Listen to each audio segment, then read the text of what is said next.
Hi everyone, and welcome to the Say As It Is with Pete podcast series. I'm Pete, your host, and each week I will bring you some frank and honest conversations covering various topics from learning and development, apprenticeships, funding, HR, strengths, recruitment, ESG, well-being, ED&I, employability, and much, much more. So let's get this week's episode underway and say as it is. Hi everybody, and welcome to another episode of Say As It Is with Pete, and as usual I'm your host Pete. And well, what a scorcher of a week it has been. So it's Sunday, and always on a Sunday I record my podcast series before Monday, and boy, what a scorcher of a weekend it was. And luckily from tomorrow it's still going to be a bit warmer, but at least it's dying down. But yeah, even I'm a summer baby, and even this heat, wow. But anyway, it's been a nice weekend, and I hope you all had a nice weekend and you've managed to relax, enjoyed the sun, and just chill for a little bit. So now, as always, we are going to have some frank and honest conversations around some topics. And as we look at this month of September, we're looking at well-being. And the topic today, I'm going to be looking at building a wellness program that works. So fasten your seatbelts, because we're about to embark on a wellness adventure filled with facts, figures, and a whole lot of fun. So let's kick off things with a bang, shall we? So did you know that in the UK alone, 20 million, yes, 20 million days of work are lost annually due to workplace stress, depression, and anxiety. Get my words out there. Now, I highlighted a bit of this during last week's episode. And if you think about it, that's the entire workforce for London taking a year-long vacation.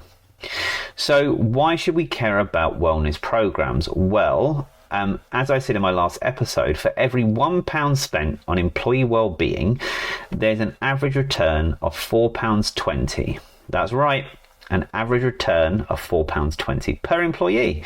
It's not just about fuzzy feelings, it's about cold, hard cash, because we want to make a profit at the end of the day, and we invest in these programs, but we always look at what's the return on investment. Well, guys, that's the return on investment. If you work on that basis, that should give you a clear guideline. So now, let's get into some nitty gritty. And what makes a wellness program truly effective? Well, it's not just yoga classes and fruit baskets or giving out donuts. It's a comprehensive package. Now, we're talking physical fitness, mental health, work-life balance, and employee engagement. And here's a fun fact. Companies with highly engaged employees outperform their competitors by, guess what? Can you guess the figure? Some of you are saying 10, 20, 30%? No.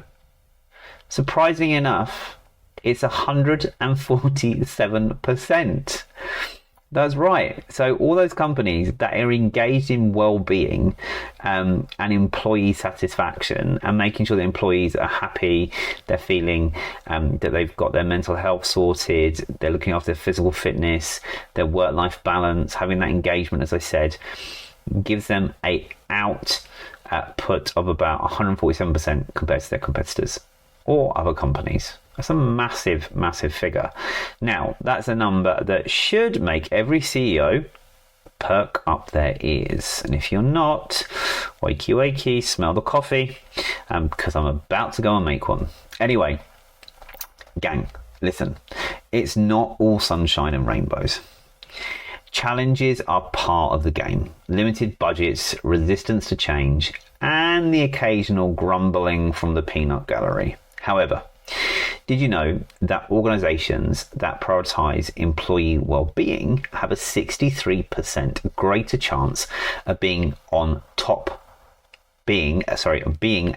performing company? I'll read that again. So organizations that prioritize employees' well-being have a 63% greater chance of being a top performing company. Okay, it's like investing in gold, right? Now, as you can see, I'm talking about numbers, and numbers. We can't escape them. So honestly, we shouldn't. So if you're not measuring, you're not managing. So it's like trying to bake a cake without that recipe. Let's throw all those ingredients in and let's hope for the best. And guess what? You ain't going to get a cake.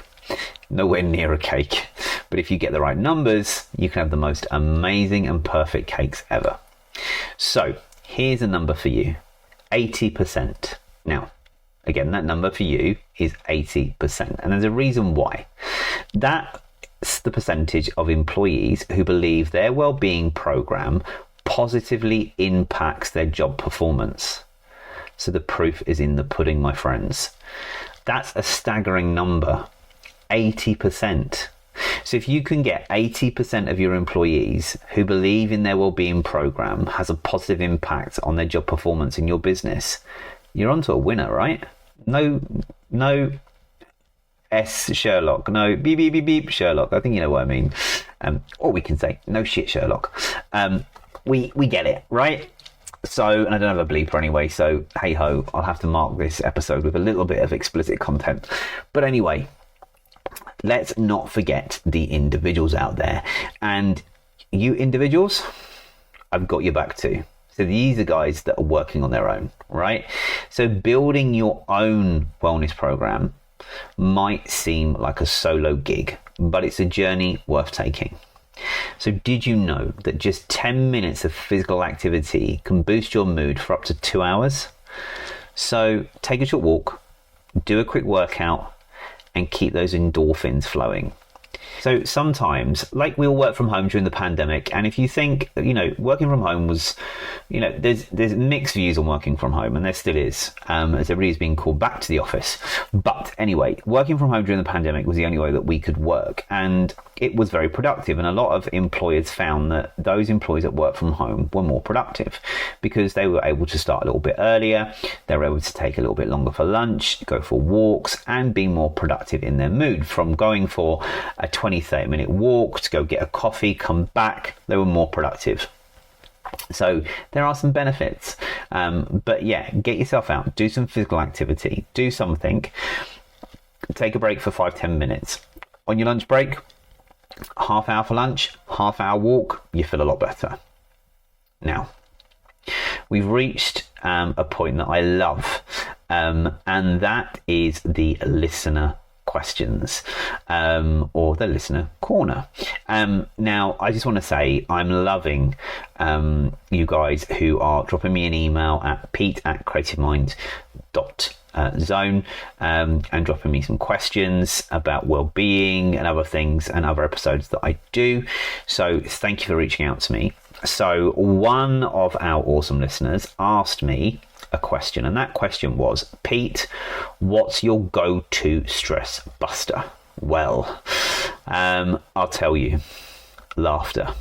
And laughter is my secret weapon in many ways, and it's like a free therapy session that leaves you in stitches. And if you work with me in the office, or work with me for the company I work for, or you work with me when I'm in training, you'll understand why.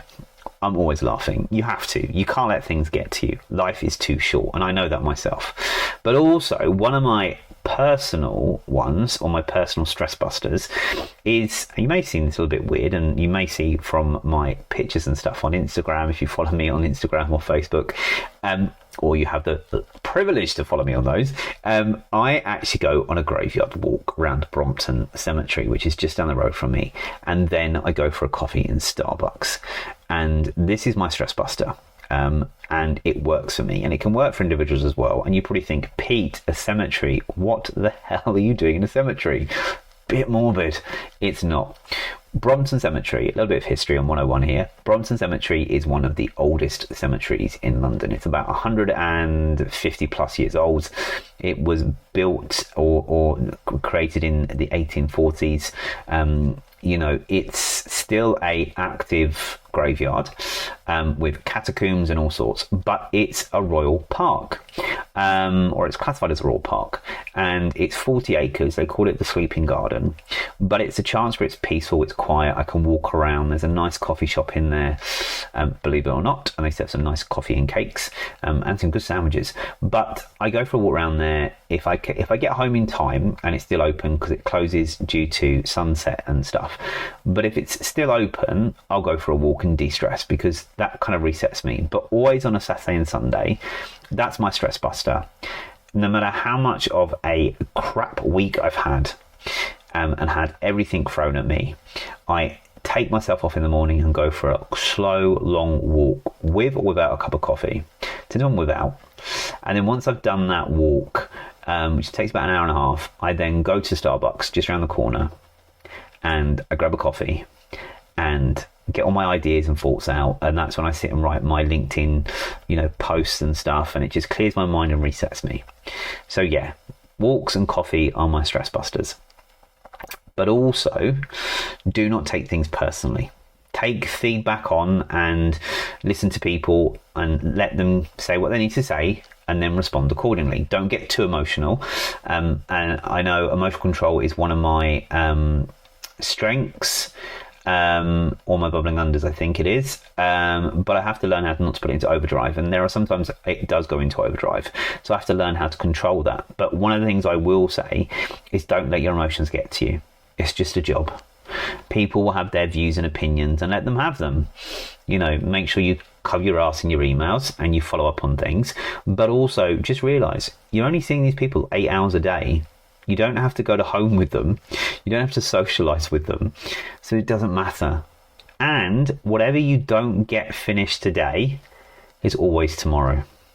And you can only do your best. You're only human. So it's one of those things. I always used to let things get to me, and I still sometimes do, due to certain things within my working environment.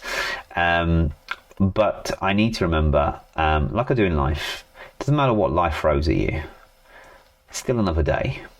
And I tend to think the worst case scenario, then work my way backwards, and then I know it's not going to be that bad.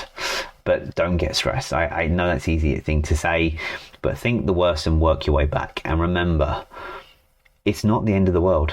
Smile every day. Yeah? And no matter what life throws at you, whether it's personal or work, there's always a solution to the problem. And there's always people out there that will listen and help. Okay? Now, here is the key elements that I'm going to be looking at now over let me just see my notes, over a 14-week period. 14 weeks, you say, Pete, what are you talking about? Well, now we get to the key elements where I want to talk about, creating a wellness program for you or your company, and remembering that creating a wellness program is a strategic and beneficial endeavor.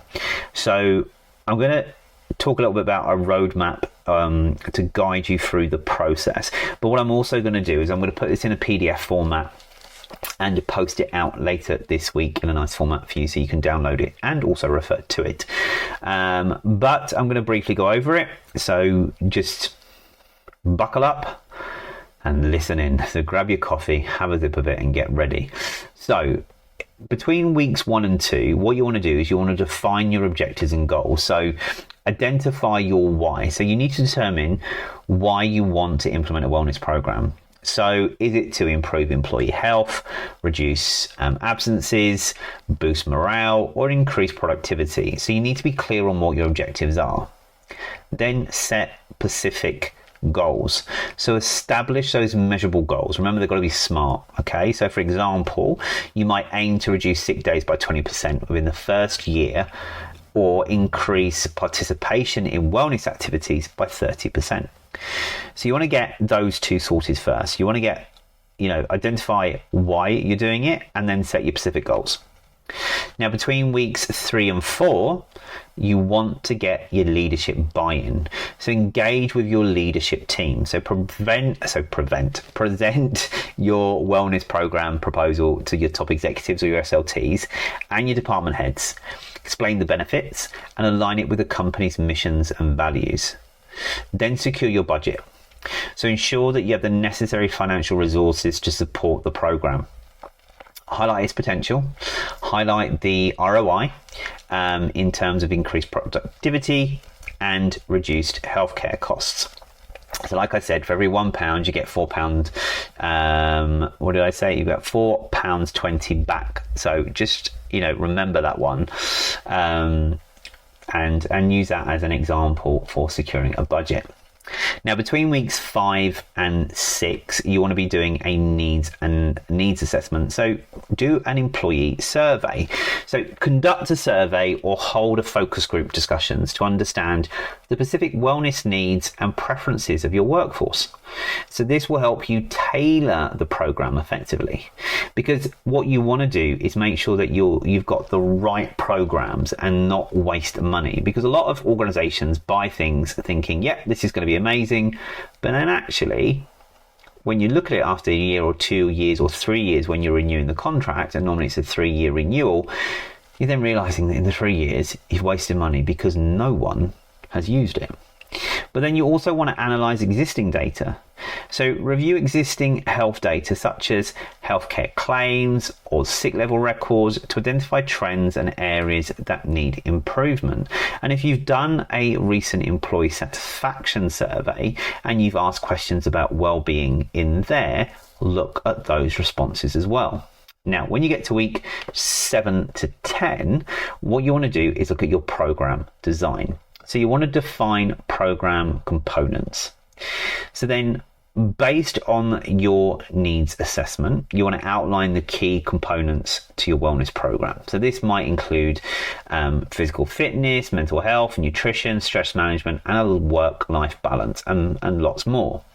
You also want to set up a wellness committee. And I know people don't like this, but wellness committees or forums that are dedicated to looking after wellness. And this can also be a committee of staff team members responsible for program development, implementation and evaluation. So using existing employees to drive that wellness program through. Okay, so set it up, get them going. Now, weeks 11 to 12, what you want to do is look at vendor selection. So identify potential partners. So if needed, select wellness vendors or suppliers such as, fitness trainers, nutritionists, or mental health professionals to support your program, or organizations, and I know a few out there that I will put in this PDF that you can reach out to. That are fantastic, and they've got some amazing wellness programs, so reach out to them. And then also during weeks 11 to 12, review your proposals. So evaluate vendors' proposals, consider factors like costs, expertise and alignment with your program goals. Now, week 13 and 14, this is your program launch. So communicate and build the hype. So create, say, a marketing campaign to generate excitement about the program. Use multiple channels, including emails, posters, company meetings, MailChimp, WhatsApp groups, whatever you've got, get it out there. Maybe get some champions or ambassadors to really push it. Use that wellness committee to push it as well. Okay, have a big Zoom or Teams meeting to promote it. But also look at your rollout activities. So, think about, how you're going to offer this out. What activities are you going to use? Ensuring that they align with your program's objectives and the preference of your employees. And you would have found that out when you did your employee survey by looking at how they wish to be communicated. Then some extra things you need to think about is your employee engagement. So this is your ongoing element. This is your incentives and challenges. So you've got to encourage that participation for incentives and challenges. Consider offering rewards for achieving wellness milestones. You can also look at feedback mechanisms. So establish channels for employees to provide feedback and suggest improvements on the wellness programs. Also ongoing as well will be your measurement and evaluation. So data collection and regular assessment. So continuously collect data on the program's participation. What is the absenteeism rates? What's your employee satisfaction? And create a relevant matrix. But then conduct periodic assessments to evaluate the program's effectiveness and identify areas that require improvement. But also look, is it being used? Is it being pushed and communicated correctly? Another ongoing thing that you could be doing is look to adjust and improve it. So, look to use data and feedback to make improvements on the program. Always be flexible and willing to adapt to change and needs. What we also want to do is long-term sustainability, which is an ongoing part of this as well, is integrate a wellness culture. So make wellness an integral part of your company's culture right from day one.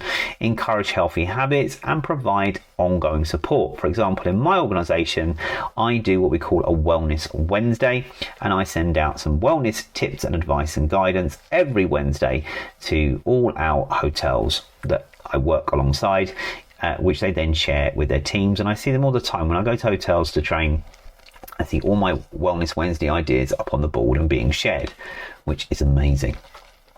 But also, as we say, communication is key in everything. So keep employees informed about the program success and any changes and new initiatives that you may be thinking of. And then celebrate achievements, and do this annually. So annual reviews. So you've got to conduct an annual review of the program's achievements and challenges. Celebrate those success and acknowledge the efforts of employees and the wellness committee. Now, those are some 11 key points to building a wellness program. And as I say, I'll put them on a PDF this week, and I'll post it out on my LinkedIn. And that's your roadmap to building a wellness program or a well-being program. But also there will be some links to 2 or 3 people that I know that I'm networked with from the social recruitment advocacy group that do well-being. And I think wellness is a key thing, and if you're looking in the right places and the right people, then you can get some things sorted. And there is one person that I think is amazing out there, and he is a guy called Mike Witchcello, and Mike is amazing. Mike is just a guy that I met through social recruitment, and he does one-stop wellbeing, and he's about connecting you and your employees with a better wellbeing process, and he has got some amazing work, and I will be getting him in on a podcast because we have spoken about it and I need to get him in, but I will put Mike's details in the PDF. But if you do want to reach out to Mike about wellbeing programs, you can contact him at onestopwellbeing.co.uk. So do look at that, because I know Mike very well, and yeah, I cannot recommend him highly enough.